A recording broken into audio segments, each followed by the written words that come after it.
Hello and welcome. I'm your host, William Liu. This is the Raptors Reaction Podcast presented by Betway. For all your sports betting activities, hit the QR code that you see here on the screen or follow the link that you see to the description of every episode. Raptors lose 106-97 at home against the Orlando Magic. All the feel-good vibes of IQ's return, snapping that win streak, getting the chain, Scottie looking really nice, really coming in time for that sort of all-star push potentially with that result earlier in the week.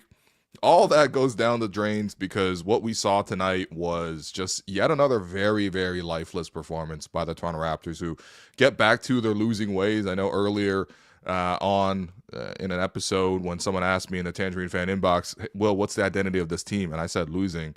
And I mean that. And I wasn't trying to be funny. I wasn't trying to be rude. I just mean that this team is very comfortable in these type of places. And, I think it's something where I've been talking about the Magic a lot, just because when you're looking at a rebuild, you want to monitor other rebuilds, right? I noticed, for example, the example OKC has been brought up a lot. Okay, OKC had some, lopsided results here. They're like, they lost by 71 game, and how that applies to the Raptors and how we shouldn't freak out. And honestly, like, maybe freaking out is like not the most productive thing, but at the same time, like, whoa, hold on, let's not even use like OKC as the comparison. How about we even get to like the Magic's level of being good? Because I think with the Magic, what's really impressive, and I've said this so many times, is they don't make excuses. It's not like, well, they're missing this guy and they're missing this guy, and the spacing is not ideal here, and this guy's in the wrong position, and do we have the right teammates for this and that? Do they have these sort of little personal quarrels or whatever? It's not about that. Ever since Jamal Mosley took over, and it's been 4 years now, and it's really impressive when you see those listed year by year in terms of the results that he's gotten with this group. But I think the biggest thing with the Orlando Magic is they just don't make excuses. You look at a game like tonight, you're on the road, you're in a situation where you don't have Paolo Banchero, who's been out 30 plus games now with the oblique injury. You don't have Franz Wagner, who has the exact same injury. He's only 10 games missed, or 11 games missed, but that's going to be a longer term injury. Mo Wagner, who's been a huge part of this team, he's not available. And in the middle of this game, shortly before halftime, a very, very scary play happens where Jalen Suggs tweaks his back and he's unable to get up, and they had to roll him over. They try to pick him up, carry him to the locker room. That didn't work out because he was in too much pain. They had to bring out a wheelchair for him and gingerly sort of wheel him off. Just a really, really long stoppage in the game, and just genuinely a really scary moment. He's been, excellent for them all season, and excellent for, what they need out of their point guard and what sort of defines their style. I mean, as much as the Magic have more talented players than Jalen Suggs, in terms of who embodies what it means to play as an Orlando Magic, it's basically Jalen Suggs. No excuses, all out defensively. He had a killer play in the first quarter, right? When the game was just getting started, everyone was a little sleepy, people still rolling in. And there was the play where the Raptors on the fast break, Grady tried to throw a bounce pass to Ochai, who was ahead of the play, and Jalen Suggs dove full length, like along the side of the pass, and picked it off. But he literally dove. Like that Kawhi Leonard steal that he had in that 2018-19 season. We just dove and anticipated, but also wanted it so badly to get that steal, and that broke the other way, and Houston got a 3 because of it to sort of stretch their early lead and establish their early dominance. Jalen Suggs goes down, and he's injured, and hopefully, he's going to be okay. They said it was just back spasms, but the way he went down and how long he went down for and how hard it was to sort of peel his body off the court, you just really, really worried that it's not something more serious. But you have to respect him, we can talk about player agendas all you want. I mean, some of that is obviously just pretty petty in the first place. But yeah, we could talk player agenda all you want. Jalen Suggs is if you love basketball, if you love sports, you have to love a guy like that. Like the way he competes, the way he sets the tone is beautiful. We used to have guys like that, right? And I think for the Raptors, you're going up in this situation where you're coming off a win. You're mostly healthy. Pretty much is just RJ Barrett, who was once again scratched for this game due to illness. Is he okay? With this, I feel like this has been a 2-week thing.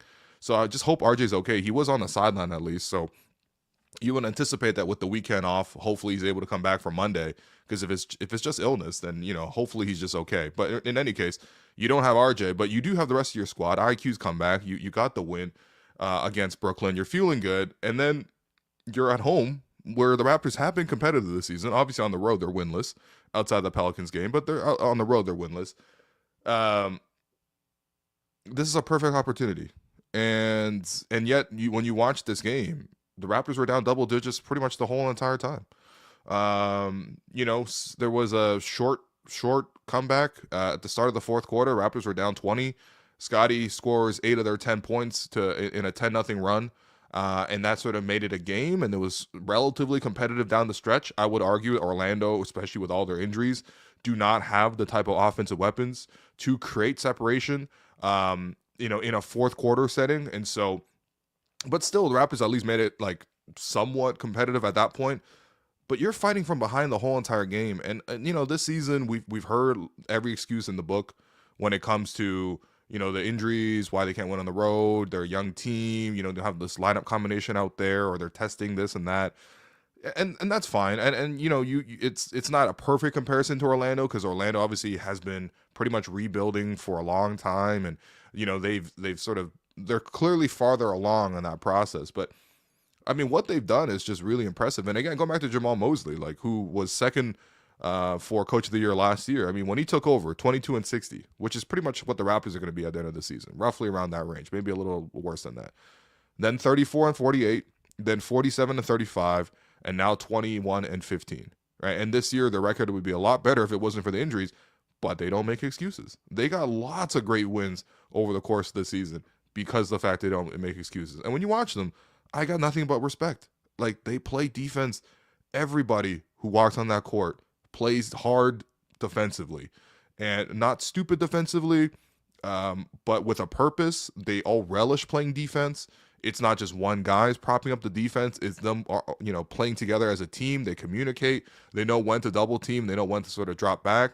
They're really, really good on the offensive or on the defensive glass. They don't give you second chances. And then when they break the other way, they play as a team offensively. Were the Magic red hot from three tonight? Of course, right? I mean, Orlando, I believe, is 30th in the league in three-point percentage. Tonight they shot 19 of 44 for 43%. So you might say, well, Will, come on, this was just a game where the Magic got lucky and they got hot.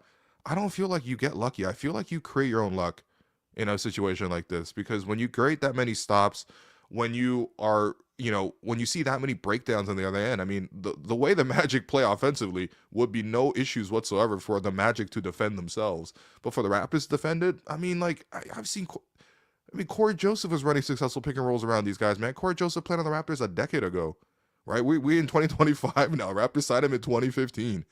And I got all the love in the world for Cory Joseph, but he shouldn't be playing for this team. That's basically their, Garrett Temple in that same role.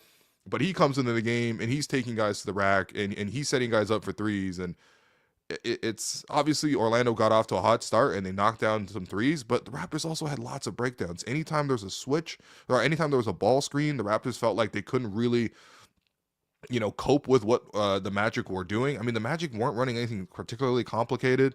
It was either a pick and roll involving either Tristan Silva or Cole Anthony or Jalen Suggs early in the game, or it was going to be Goga Batadze, their center, catching the ball in the post and then sort of facilitating from there with dribble handoffs and things like that.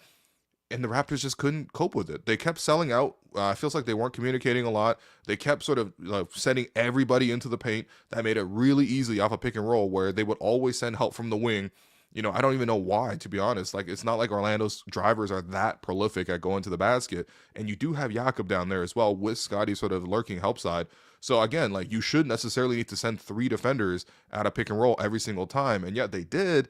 And then, of course, they were swinging it to the wing, and then they were just making confident, step-in shots.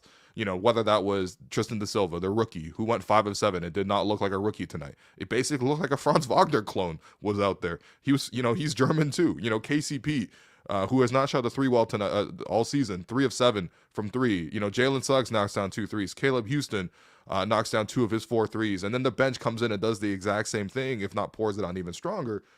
It's just like, you know what? They just dominated. And it didn't even feel like they were feeling the pressure from the Raptors. I mean, the Raptors just couldn't really get it going.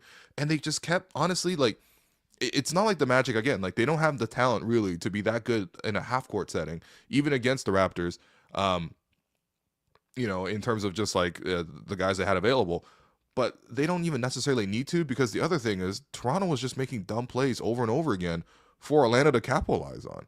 And it's just, you start the game and you got Ochai Agbaji fumbling an alley-oop. Ochai's been fumbling a lot of passes recently. I don't know what's happening on that front. Grady Dick with the bounce pass to Ochai in transition. Jalen Suggs at the aforementioned play where he dove on the court, got the steal, pushed it the other way. They got a 3 for Caleb Houston. Jamal Shed is just trying to run a simple play where he's got the ball at the top on one side. Grady Dick's coming off a screen, coming the other side, and there's supposed to be just a point to wing pass, like simple play. But he puts too little zip on the ball, and instead KCP is able to break up the pass and take it the other way for a dunk. And then of course Kelly and Jamal Shed, they're trying to work some sort of two-man game. They didn't really get on the same page, and Kelly ends up throwing it out of bounds, thinking that Shed would cut to the ball when Shed cut back door instead. It's just like plays like that over and over again just kind of suck the life out of the team. And just before you know it, the Raptors are down and they're in a deficit. And second quarter starts to happen. They start, it starts afflicting everybody. I thought Scottie actually had a pretty good game overall. Certainly out of all the players who played for Toronto, it was basically just Scottie and Jakob. But Jack was right to point this out on the broadcast. Jack, he pointed out that Jonathan Isaac twice beat Scottie for an offensive rebound twice, starting the second quarter, and that continued to push Orlando's lead. Orlando quickly built a 20-point lead. And of course, again, the 3-point shooting is whatever, but it's just a lot of bad mistakes, just a lot of bad mistakes. Grady continues to sort of miss at the rim. I know the stat kind of went out there that Grady has been one of the poorest finishers in the league this year at the rim in terms of percentages. I don't think that's entirely fair to Grady in the sense that he does get himself to the rim a surprising amount, but he's always flying full speed there and trying all sorts of acrobatic stuff at the rim. And he has been missing a lot, especially of late. Today he missed like 3 point-blank opportunities at the rim. Scottie getting beat there. Jamal Shed with just bad turnovers, for no reason whatsoever. It felt like the first pass, okay, he kind of I guess threw it too soft and it got picked up by KCP. And then later in the game, it felt like he was trying to overcompensate, whipped like a fastball, high-low to Jakob Poeltl, who was cutting. And it was the right idea, it was the right pass in the right moment, and the timing was there, but the pass was thrown with so much force. And Jacoby does have the injury on his finger, on his left hand, where it's been taped together, whatever. But it just bounced off his hands, and it's just stuff like that. It just kept sapping the momentum out of the team. And of course, you would think maybe, okay, Raptors are down, but they go into halftime. It's somewhat respectable. Can they keep it that way? And then this play to me was just I mean, this kind of just sums up a lot of what the Raptors are doing right now, right? So after Jalen Suggs went down, the Magic, were reeling a little bit. As you can imagine, that's their emotional leader on the court. He goes down, and obviously they care about his teammate as a scary situation, again, where he hurt his back. Raptors start to force some misses from Orlando. Orlando sort of needed a little bit of time to pick themselves up. Raptors started to force some misses. They started to go the other way. They started to score a little bit.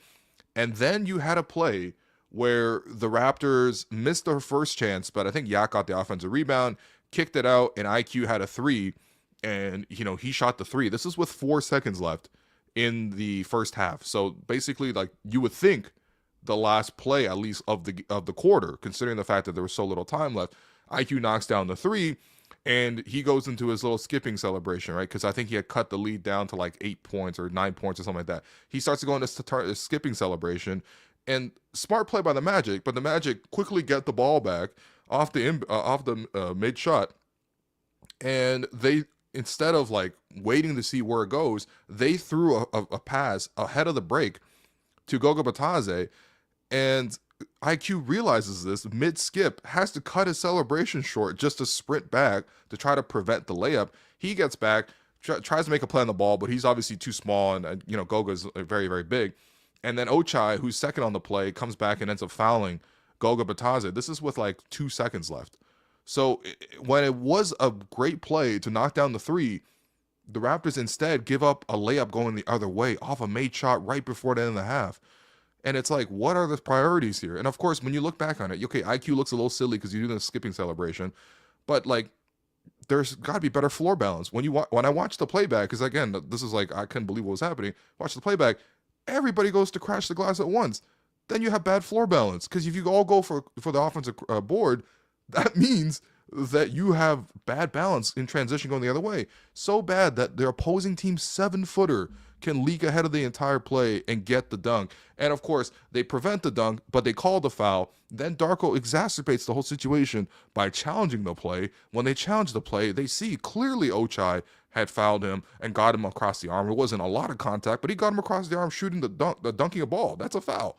And that's not going to be overturned. And so you lose the challenge and you lose a timeout. So now the Raptors only have 3 timeouts.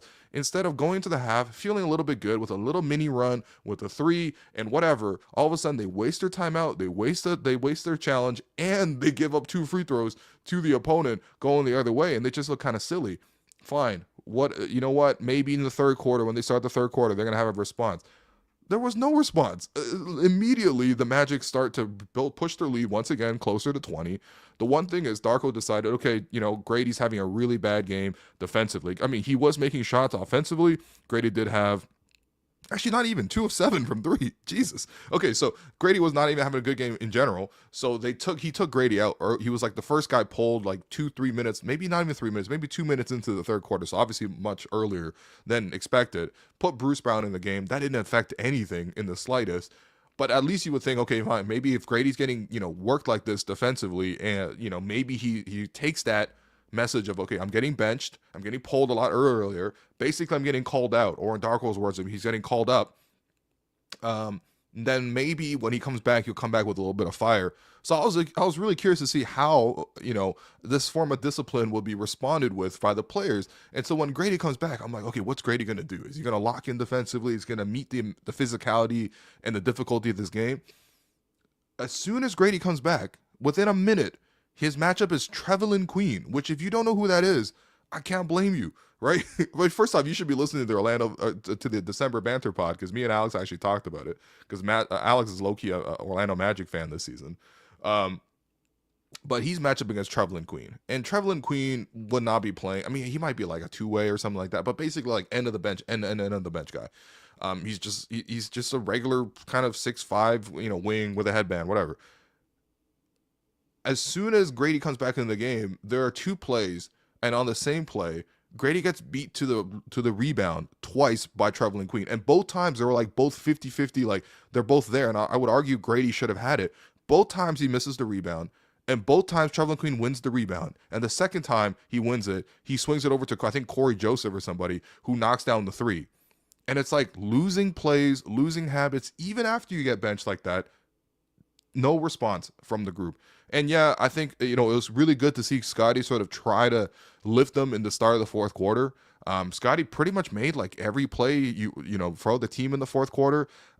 I wouldn't say those was like a strong Scottie game maybe in general, but at the same time, you got to show respect when it's there, relative to the rest of his teammates. He was doing a lot more. You could certainly nitpick things like the offensive rebound, which, is obviously it's on him, right? He's got inside position against Jonathan Isaac. You can't get pushed out the way twice. But honestly, Scottie was doing everything, in the fourth quarter for the team, but it just wasn't enough. And I think that, in a game like this, you're pretty frustrated because IQ comes back from injury, and yes, he has the 11 assists against 3 turnovers, but you just didn't feel his impact offensively. It didn't feel like he was able to cope with the physicality of the Orlando Magic. Maybe if he was getting guarded by Jalen Suggs the whole game, you might say, well, that is obviously Suggs is like, all NBA caliber type of defender. But he wasn't, right? Because he left the game. And he still shot 4 of 17, 1 of 9 from 3, just couldn't get it going whatsoever. Felt like he was taking strange shots to the Raptors. I think maybe definitely flustered by Orlando's defense. Started taking the strangest threes. So, like, Scottie would shoot a pull-up 3 from, like, 30. I can't even blame him, though, because in the fourth quarter, he was the only guy scoring, but still it kind of felt like that was a momentum killer. Then IQ would rush down to take up a huge 3, which is, like, again, he just really didn't have it going. Inside the arc, he wasn't really scoring that much either. They weren't getting to the foul line. I mean, it was certainly a very physical game, and I expected that with the Orlando Magic. And the call obviously was a looser whistle, so allowing more physical play. But, like, again, no excuses. I don't want to hear no excuses. If the Orlando Magic don't have their top 3 players, and they don't have Mo Wagner, and on the road, and they got, Cory Joseph and Trevelin Queen coming off that bench, that's just on you. Like at a certain point, like we can't just be pointing, making all these excuses for these guys. Or they're young, they're this, they're tanking. We got to have standards, and they start somewhere. The Orlando Magic were tanking. Well, I mean, first off, the Magic have been in a rebuild for a long time. But second of all, under this coach, as soon as Jamal Mosley came in, yes, they were tanking. Yes, they had some bad results, but you could see what their non-negotiables were. The Magic were always going to be a really defensively solid team. They obviously had a front office who drafted with that in mind. They obviously did a good job of drafting because, most of their players have come in and done a really great job for, relative to their position of when they were taken, right? And I think when you look at the year-over-year build, it's sort of just like, okay, fine. They were losing because they couldn't score at all, but their defense is getting better. And then their defense got elite, but their offense was still bad, so they're still under 500. Then their offense got to medium, and their offense is like elite, and now they're a winning team. And now it's sort of an extension of that, minus the fact that they got injuries. But they have that resilience to continue to fight through all of that. I think that's where, for the Raptors, like, even in a rebuild, you still have to establish something. You can't just be happy with the fact that your tankathon odds went up or whatever. You also have to track the progress of the team, because not one guy is going to come in and save this. It's like, yes, obviously, getting Franz Wagner helped the Magic going forward, but it's also the culture that they set. Like, that's the thing, right? Getting Paolo Banchero helps them tremendously, but it's also the culture that they set. And that's why no matter who was coming off the bench for Orlando, they were playing well. They were talking to each other on defense. They were competing. They were getting after it. They're playing unselfish. Like, that's how basketball should be played. And whatever the Raptors are doing, like tonight especially, I don't know. There's just no excuses for that. Like, I even tweeted it out. This is like probably in the second quarter I tweeted this out. Which excuse are we going with this time?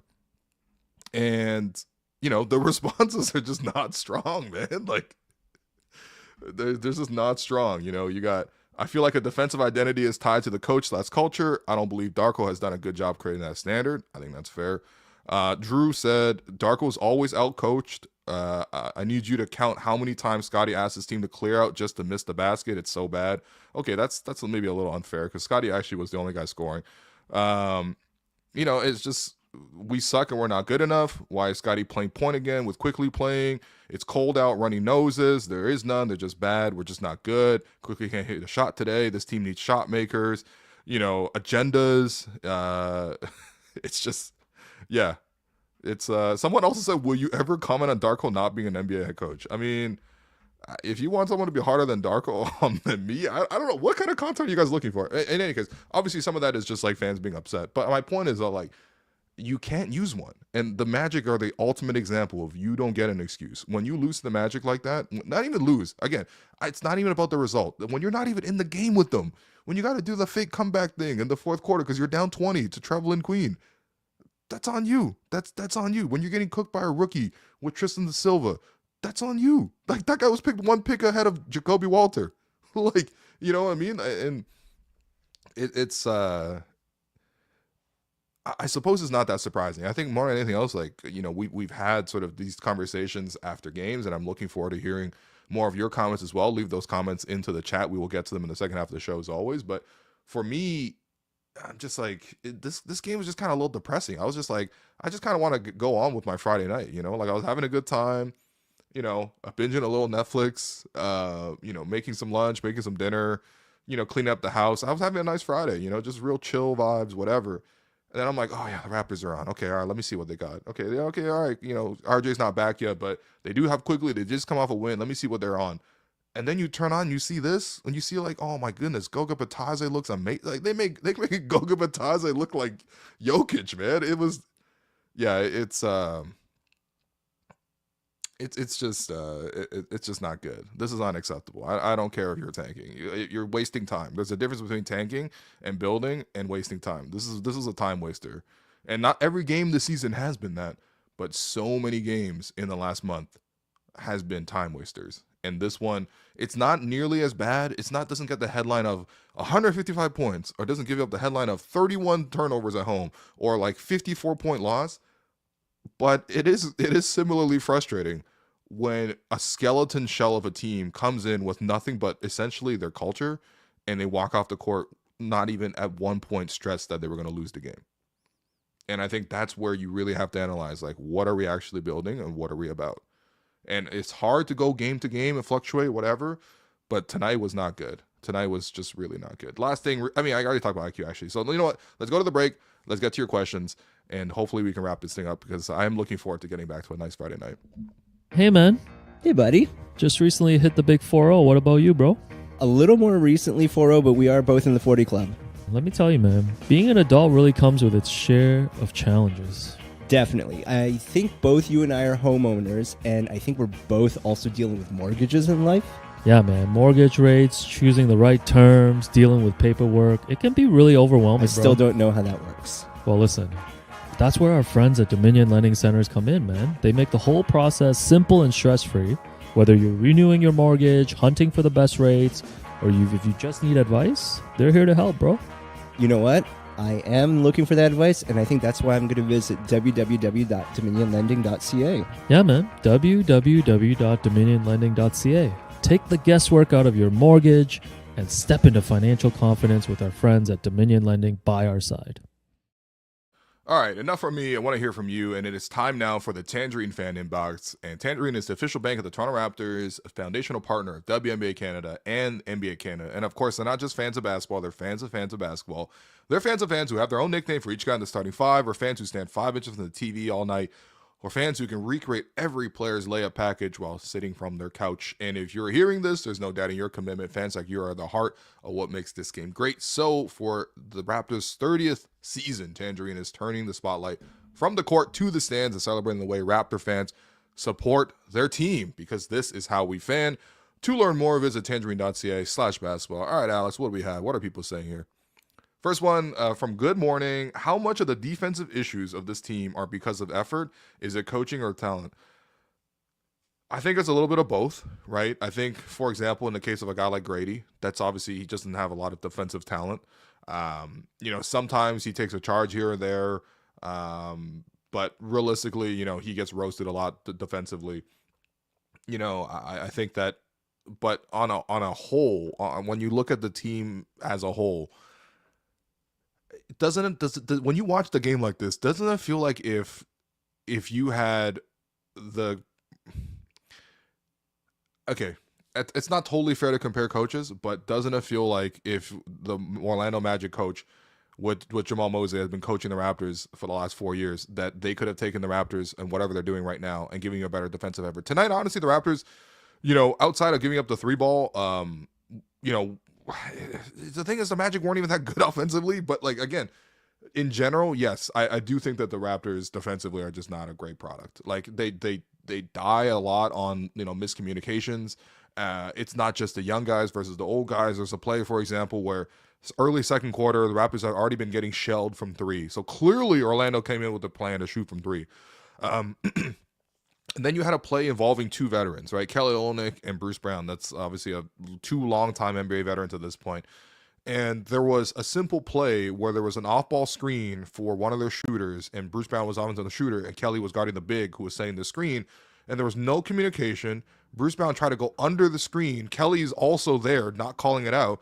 And then the simple pass is made to the wing, and the closeout obviously is late because he tried to go under, and it's an easy 3. And it's like, those kind of things are so avoidable. But again, this team just gives it up all the time. When it comes to a ball screen, an off-ball screen, when it comes to the rebounding, when it comes to transition, not having floor balance, there's not one area of on defense that Toronto succeeds in, right? When it comes to fouling, we're bad at that too. It's just rotations, we're bad. It's all bad. So yeah, whatever. It's definitely a lot of column A, column B, but I appreciate the question. It's not this team sucks on defense, man. Now, next one from Jason. We need to trade Poeltl. I don't know about need. Again, it's not like we need to trade him because he's expiring, and we're gonna get nothing back, and he's certainly walking. The Magic or the Heat, they need to trade Jimmy Butler because clearly that's going south. I think for me, it's just, if you're going to get a good deal for Jakob Poeltl, and don't forget that the Raptors gave up the 8th overall pick in the 2024 draft eventually for Jakob Poeltl. which was somewhat of a likely outcome for them, just based on, ultimately the protections they put on it and the years in which the draft was going to convey, et cetera, et cetera. But basically, the 8th pick was Rob Dillingham, who hasn't really played much this year, and then the 9th pick was Zach Edey. So basically, can you get someone better than a prospect like Zach Edey back from Jakob Poeltl? If you can, absolutely do the deal. Like, absolutely do the deal. But of course, if teams are just offering you, low first rounders that are probably going to be like in the low 20s or whatever, I'm not taking that just to get rid of Yak. So that's why I don't think we need to trade Yak. But again, if someone puts on a prospect on the table that's really good, especially in the front court, or if someone gives you like 2 first round picks, I think I would really seriously think about it. But yeah, I don't know if we need to, but at the same time, like, I mean, we're not really good with them either. That's the issue, right? And we should be a lot better with them. And at the start of the season, they certainly were, but right now, it doesn't. Yeah, honestly, more guys are coming back, and the guys are getting healthier. So healthy that like some of the young guys are getting sent to the 905 and getting time like they should have been all along, minus the injuries, and yet the result is still the same. So yeah. Next one. Kalen asks, what is more costly to a team, Darwin Nunez's inability to stay on side or Scottie Barnes' inability to stay composed on the floor? Here's the thing. Do not compare Liverpool Football Club with the Toronto Raptors in the year 2025. Liverpool is number 1 in the Premier League, number 1 in Champions League, and they've won something with this group. They play, they scrap. I mean, usually they don't go down, but even when they do go down, they fight like hell to come back. 10 men, they'll fight back twice to just force a draw. They have a crazy home court advantage. They have incredible fans that scream nonstop, whether it's online or at the arena. They got world-class players, at multiple positions. That is not the Toronto Raptors. That's not the Toronto Raptors. Yeah, Darwin Nunez can be a little annoying sometimes. You can accept it because like he plays hard and he makes some mistakes and he fluffs some chances here or there. I think with Scottie with the composure thing, I think that's pretty key. Obviously, we're putting a lot on him as a young player, and I have to say he has certainly got a lot better just in general. Even something as small as being able to talk to the media, he's done such a better job with just being able to communicate and showing sort of leadership on that front. I like when he takes initiative, like when he took initiative in the fourth quarter. However, having said that, though, I still think there's a long way to go in terms of the overall leadership. There are moments where he's showing frustration, where he's sulking his head, where a teammate misses a play and he sort of like slumps and he's not staying positive. I do feel like that ultimately can also be improved upon. And I do feel like, especially as the leader, this is the thing. You can be better than all the Raptors. That doesn't mean a lot because the Raptors right now are terrible. I think when you're getting paid the max and when you're getting, tried out as the franchise player, or not even tried out, when you are getting installed as the franchise player, every expectation is put upon you. You know what's funny? Look at Jason Tatum. You know how good Jason Tatum is right now? Like, it pains me to say this because I'm a Celtic hater, but like, you know how good Jason Tatum is right now? Did you watch the game that he had against Minnesota? This guy's crossing over, pulling out from 3, knocking out all those shots. Celtic fans will still complain about Jason Tatum. He could probably do this a little bit better, this a little bit better, this a little bit better. Mavericks fans, they'll probably be like, yeah, Luka, it's crazy that you're like, one of the best offensive players of all time, but can you play defense a little bit better? Is your body language a little bit better? That's the thing. That's what happens when you're the franchise guy. People just start asking for more, no matter what. But I think on this front, yeah, I mean, there are probably moments where he can keep his composure better.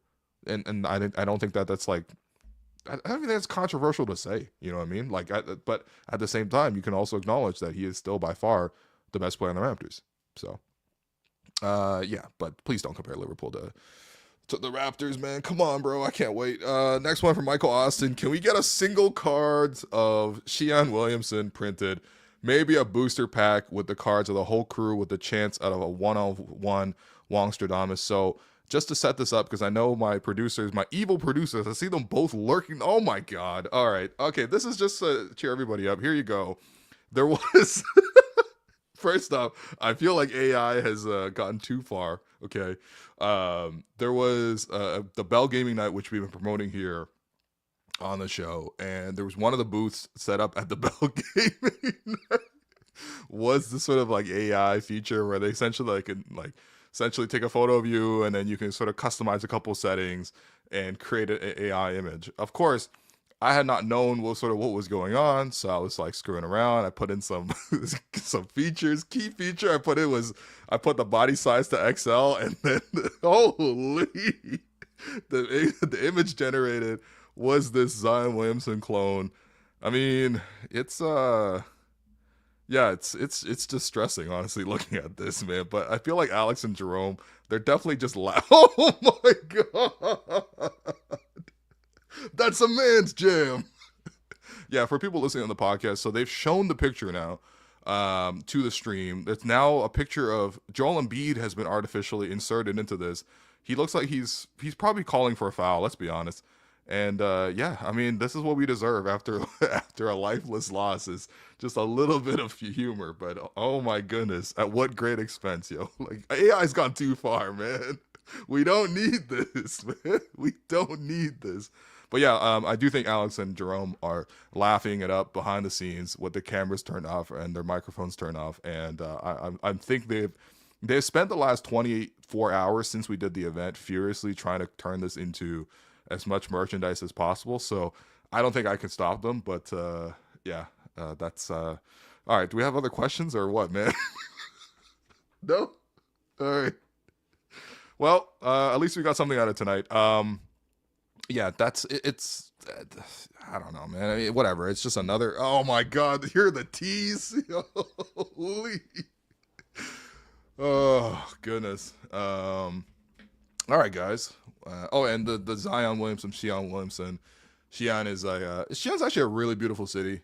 Used to be on the I guess when the Silk Road sort of where it was, but kind of like China's portal to the Western world. It's actually a really, really beautiful city. If you ever get a chance to go, shouts to Xi'an's famous noodles as well. But anyway, we are done for today. Honestly, I feel like we always do long streams, but what else is there to say? Raptors losing like this is just it's not even fun. There's no takeaways. We can't come away with some agendas. We can't say this and this and this. It's just very clear as to sort of like what what was there tonight. Raptors didn't have it tonight. Hopefully they bounce back against the Magic or against the Bucks on Monday, but who knows? If you can't really handle Tristan da Silva, you probably can't handle Damian Lillard and Giannis Antetokounmpo. But I'm open to being surprised, and I will be hopefully, on hand to see Gary Trent Jr., at least a friend of the program. Hopefully, I don't know, man. I don't know about revenge game or anything like that from a spot-up shooter, but at the same time, who knows? At this point, defensively, again, shouts to Davion Mitchell. He actually does play defense. So, like, he's not the problem, but he did say a couple weeks ago, unprompted, he feels like he's the best defender in the world. And then I was like, okay, all right, I like that energy. But it's like, man, I saw Cory Joseph take him to the rim today. I was like, damn, like, what are we doing? Man? It's fine. Anyway, okay, let's wrap it up. Let's give out the 3 stars and hand out some awards. First star is going to go to Scottie. Look, the body language thing is one thing, and I think it could be improved upon, but ultimately, he gives you 20 points, 9 rebounds, 3 assists, a steal. Didn't really change the outcome of the game, but I did feel like he tried to push them forward a little bit in the fourth quarter. He knocked down 2 threes. He's been working a lot in the mid-range. I guess that, that's been good, seeing him sort of work in the mid-range. I like that he's actively looking for it. Like, there's plays where he's like, okay, I got Cory Joseph on me. I'm going to take him to the post immediately. I'm going to put my hand up, demand the ball, get the ball, turn around, get a couple dribbles in, and then turn around, fade. It's kind of how Pascal played, so it is kind of funny to be like, we had Pascal who was like begging to stay, please give me an extension, and Raps were like, nah, we actually just want to clear you out immediately, and then we just turned another player into a Pascal role. But at least, honestly, for the meantime, like, I think I prefer that right now. Offensively, it sort of made him more effective as a scorer as compared to sort of him launching like, 10 threes a game like Darko had wanted. Once he got his rhythm, he was able to knock down some threes as well. He knocked down those 2 threes at the fourth quarter there to sort of give a little bit of life to that comeback that ultimately couldn't really come that close. Second star is going to Jakob. Honestly, it's weird because I watched again. I'm like, man, Goga Batadze really outplaying Jakob. But then you look at the box scores, 25 points on 11 of 12 shooting, 3 from the foul line, 6 rebounds, 2 assists, a steal. I think he did a really good job of sort of finishing at the basket. Again, like, it was really difficult to score inside against Orlando. But once Scottie started getting going, IQ started getting going, they started feeding him a lot more.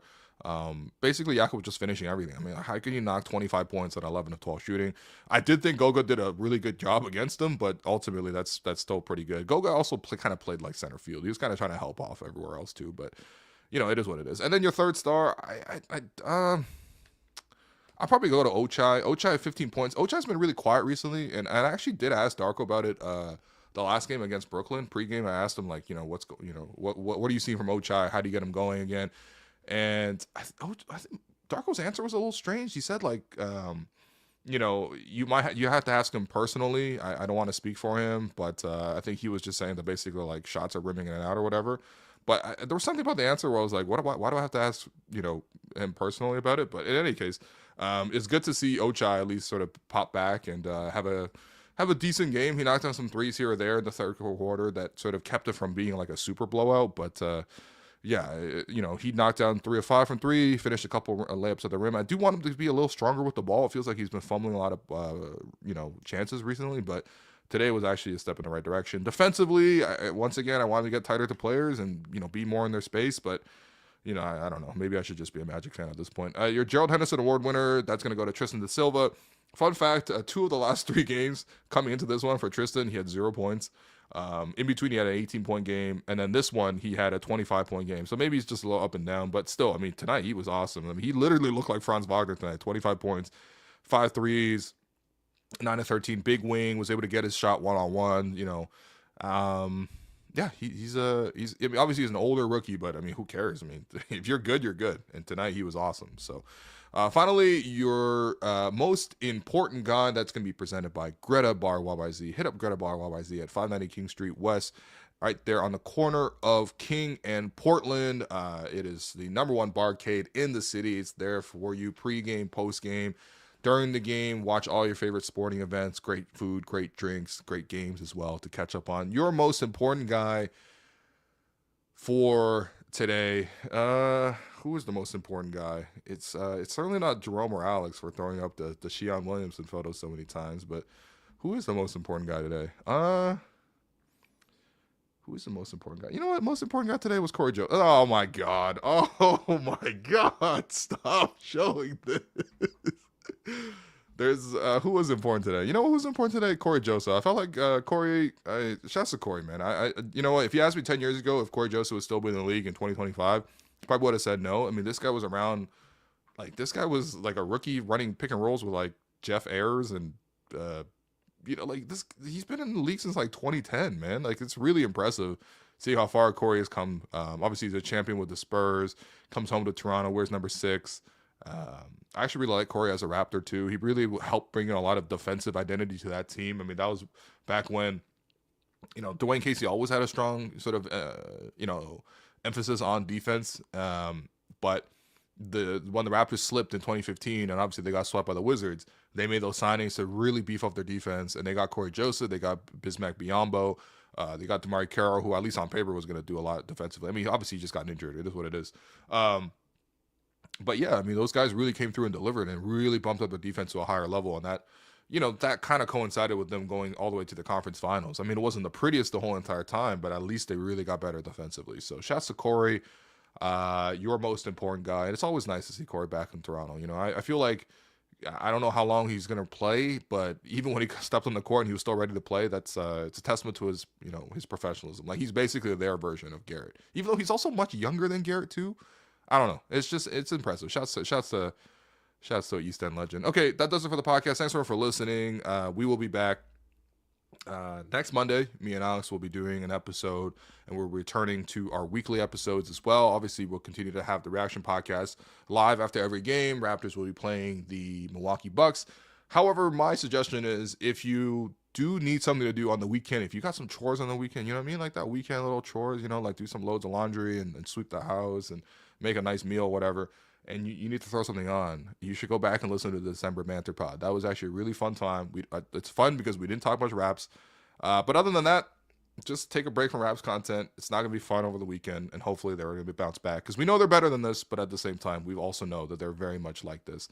And they have been for the majority of the season. So thanks everyone for listening. This has been the Hello and Welcome Podcast presented by Betway, and we'll catch you next week.